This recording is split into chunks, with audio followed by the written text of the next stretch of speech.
Le gouverneur Festus expose au roi Agrippa et Bérénice la situation d'un homme appelé Paul, que Félix, son prédécesseur, a laissé en prison.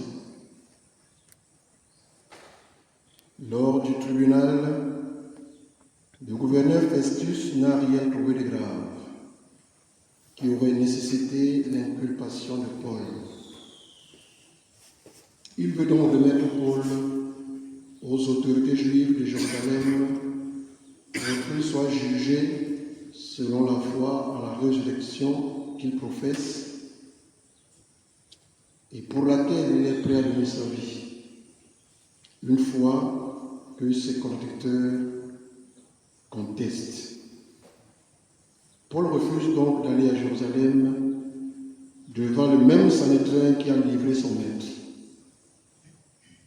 Il utilise sa citoyenneté romaine pour faire appel à la juridiction impériale. En effet, chers frères et sœurs, tout recommence à zéro pour les membres du Sanhédrin qui ont livré Jésus. Ils le croyaient mort, ils croyaient son nom effacé, ils croyaient que la croix ferait de Jésus un maudit et mettrait un point final à son rayonnement. Paradoxalement, Jésus mort et ressuscité est encore plus influent que le Jésus terrestre. Des miracles s'opèrent en son nom. Une communauté de plus en plus nombreuse, venue de diverses nations, se constitue, s'exstitue autour des apôtres et de Pierre. L'amour est vécu dans cette communauté et devient vecteur de conversion et catalyseur de la nouvelle foi chrétienne embryonnaire. Des jeunes hommes comme Étienne sont prêts à mourir pour le ressusciter. L'expansion de son évangile se réalise grâce aux persécutions qu'on voulait lui imposer silence. Comment Paul pourrait-il se taire et dire que Jésus n'est pas ressuscité? Les œuvres parlent d'elles-mêmes. Seule la vie peut susciter ce qui paraissait mort. Seul le vivant peut se communiquer au vivant et les rendre capables de se donner jusqu'au sacrifice suprême. Ce peuple naissant, l'Église primitive, animé par la vie du ressuscité, motivé par les apôtres qui passent de la peur au courage, a besoin d'un pasteur à la manière de Jésus qui est monté au ciel. Pour être ce pasteur, il faut aimer Jésus. Il ne faut pas seulement aimer Jésus, il faut l'aimer plus que tout le monde. Simon, fils de Jean, m'aimes-tu vraiment? Alors, si tu m'aimes, sois le berger de mes agneaux.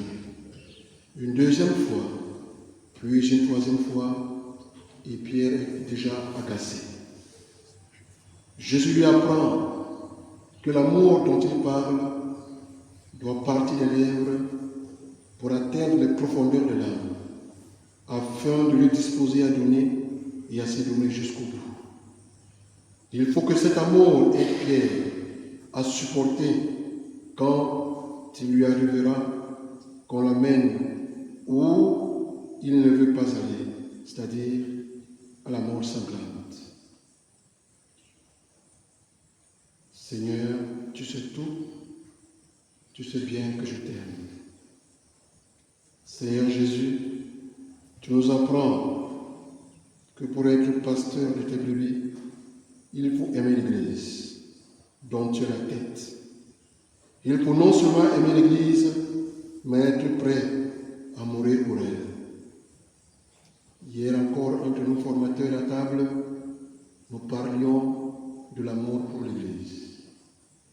Les prêtres que nous sommes, et les prêtres que nous voulons devenir, aiment-ils encore l'Église? Aiment-ils vraiment l'Église? Les brebis du troupeau se dispersent pour s'abreuver dans des eaux douteuses, faute de pasteurs, qui aiment l'Église et qui ont du temps pour tout, sauf pour les brebis. Le monde a soif de Dieu. Il cherche désespérément ceux qui peuvent vraiment lui parler de Dieu et il n'en voit pas. Les chrétiens sont assoiffés du désir de sainteté et peu de prêtres que nous sommes veulent être saints. Et parfois même, ils les découragent. Beaucoup veulent servir réellement Dieu, mais nous nous servons